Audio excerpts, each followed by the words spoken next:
है यूपी में पुलिस का इकबाल खत्म। गाजियाबाद में हुई पत्रकार की हत्या का मामला तूल पकड़ता जा रहा है। चाहे वो पत्रकार हो या फिर राजनेता, सभी सरकार और सिस्टम पर सवाल उठा रहे हैं। ये रिपोर्ट देखिए।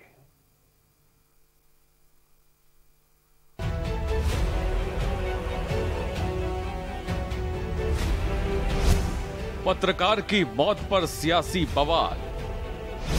गोली मारकर की गई थी पत्रकार की हत्या। डीएम गाजियाबाद ने मानी सभी मांगे। पत्नी को नौकरी, बच्चों की शिक्षा बिल्कुल फ्री।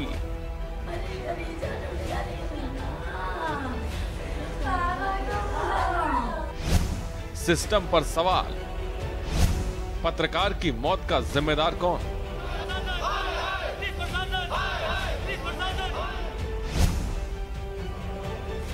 गाजियाबाद में हुई पत्रकार की हत्या का मामला तूल पकड़ता जा रहा है। चाहे वो पत्रकार हो या फिर राजनेता, सभी सरकार और सिस्टम पर सवाल उठा रहे हैं। बता दें कि गाजियाबाद के पत्रकार विक्रम जोशी की आज सुबह ही मौत हो गई। इन्हें स्कूटी सवार बदमाशों ने सोमवार देर रात गोली मारी थी, जिसके बाद गाजियाबाद के यशोदा अस्पताल में उनका इलाज किया जा रहा था। लेकिन आज सुबह विक्रम ने दम तोड़ दिया। मौत के बाद मामला राजनीतिक हो गया। काफी दुखद है, मर्माहत करने वाला है। पत्रकार भी सुरक्षित नहीं, आम आदमी सुरक्षित नहीं, पुलिस सुरक्षित नहीं, महिलाएं सुरक्षित नहीं, उत्तर प्रदेश का कोई व्यक्ति आज सुरक्षित नहीं। उत्तर प्रदेश में जंगल राज नहीं तो और क्या है। आज अपराधी बेखौफ होकर घटनाओं को अंजाम दे रहे हैं। सरकार बैठकर मुखदर्शक बनकर तमाशा देख रही है। मुख्यमंत्री जी, लाख दावे आप कर ले, उत्तर प्रदेश के कानून व्यवस्था का यही आलम है। आम आदमी आज महफूज नहीं है। कोई भी व्यक्ति अपने घर से बाहर निकलने से पहले आज सोचने पर विवश है कि वो शाम को घर आ पाए। कांग्रेस प्रदेश अध्यक्ष अजय कुमार लल्लू के साथ ही जहां विक्रम के साथी पत्रकार अस्पताल के बाहर प्रदर्शन करने लगे।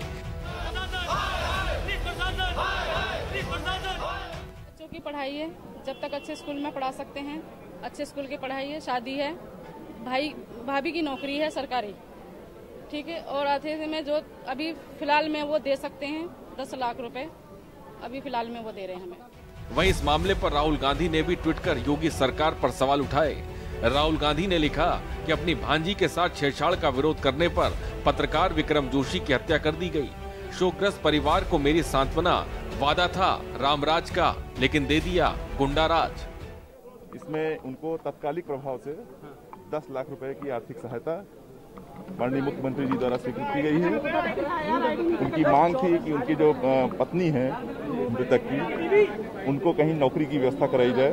तो हमने उनको ये आश्वासन दिया है और हम व्यवस्था करा रहे हैं कि उनकी योग्यता के अनुसार जो भी उचित नौकरी होगी उसका प्रबंध कराया जाएगा, उनके पेपर्स वगैरह देख करके।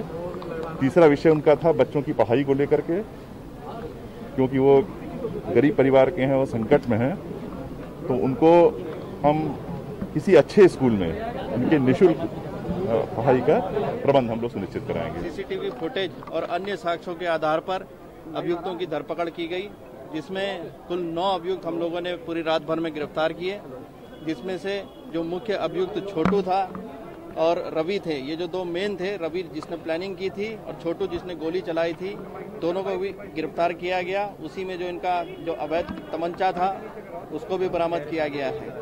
तो गिरफ्तारी की कार्रवाइयों में इन सबके बयान से जो शेष यदि किसी का नाम और प्रकाश में आता है तो उसको भी गिरफ्तार किया जाएगा। आज जो गाजियाबाद में डर का एक माहौल है, हम पत्रकारों में भी माहौल है। अगर गाजियाबाद पुलिस इसमें पहले से ही संज्ञान लेती तो बताती, तो गाजियाबाद पुलिस अगर समय पर कार्रवाई करती और उनको आरोपियों को गिरफ्तार कर लेती तो आज विक्रम जी हमारे साथ होते।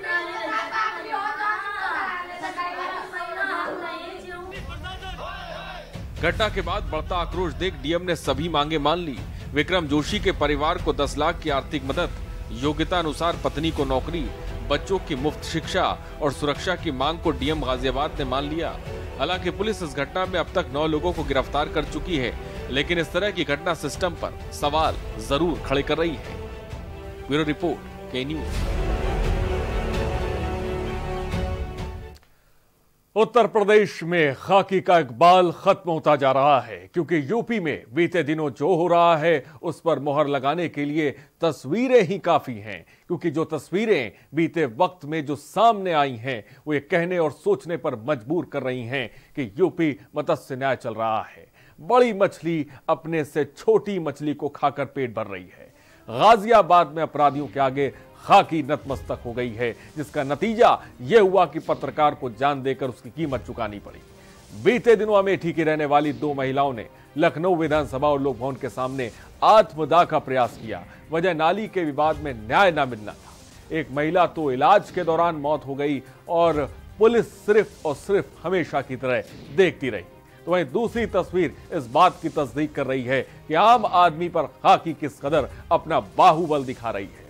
अब जरा इन तस्वीरों को गौर से देखिए, जहां संजीत अपहरण केस में अब तक पुलिस के हाथ अपहरणकर्ता नहीं लगे और ना ही संजीत का कोई पता लगा है। तो एक और तस्वीर ये भी है कि जब कोई पिता अपनी बेटी कॉपी किताबें लेने के लिए नियम कानून के साथ सड़क पर निकलता है तो खाकी का बाहुबल कैसे उस पर कहर बन के टूटता है। ये बताने के लिए ये तस्वीरें काफी हैं जो सवाल पूछती हैं कि क्या सच में उत्तर प्रदेश में खाकी का इकबाल बिल्कुल खत्म हो गया है, क्योंकि ये 2 तस्वीरें उसकी गवाही दे रही हैं। अपराधी के सामने किस तरह से पुलिस नतमस्तक है। आम आदमी पर बाहुबल की दूसरी तस्वीर, जहां पर संजीत का अब तक एसटीएफ पता नहीं लगा पाई है और एसटीएफ पर और पुलिस प्रशासन पर यह आरोप लग रहे हैं कि पुलिस प्रशासन और अपहरणकर्ता मिले हुए हैं, लिहाजा पुलिस अभी तक अपहरणकर्ता तक नहीं पहुंच पा रही है। यूपी में पुलिस का इकबाल खत्म हो गया, ये 2 तस्वीरें गवाही दे रही हैं। आप तस्वीरें देखिए, रात में एक पत्रकार को किस तरह से मार दिया जाता है, विक्रम को, और उसके बाद गिरफ्तारी होती है। लेकिन आपको साथ ही साथ ये भी बता दें कि कुछ दिनों पहले शिकायत की गई थी। इस पूरे मामले को लेकर परिवार ने शिकायत की थी कि हमें खतरा है, लेकिन उसके बावजूद भी पुलिस ने एक्शन नहीं लिया और एक पत्रकार की मौत हो जाती है। और ये तस्वीर जो आप देख रहे हैं उस वक्त की है जब एक महिला न्याय के लिए विधानसभा के सामने पहुंचती है, अपने आप को आग के हवाले कर लेती है क्योंकि उसे न्याय नहीं मिल रहा है। उत्तर प्रदेश में न्याय नहीं मिल रहा है और अपराधियों के हौसले इस कदर बुलंद हैं कि वो खुद ही फैसला सुना रहे हैं। कोई सरेराह सुना रहा है तो कोई अपराधी पुलिस से मिला हुआ है। ये तस्वीरें कोई नई नहीं है, उत्तर प्रदेश की तस्वीर बनती जा रही है और इसी वजह से अपराधी बिल्कुल बेखौफ हो गए हैं। वो दिन दहाड़े वारदात को अंजाम दे रहे हैं। यूपी में पुलिस का इकबाल बिल्कुल खत्म हो गया है।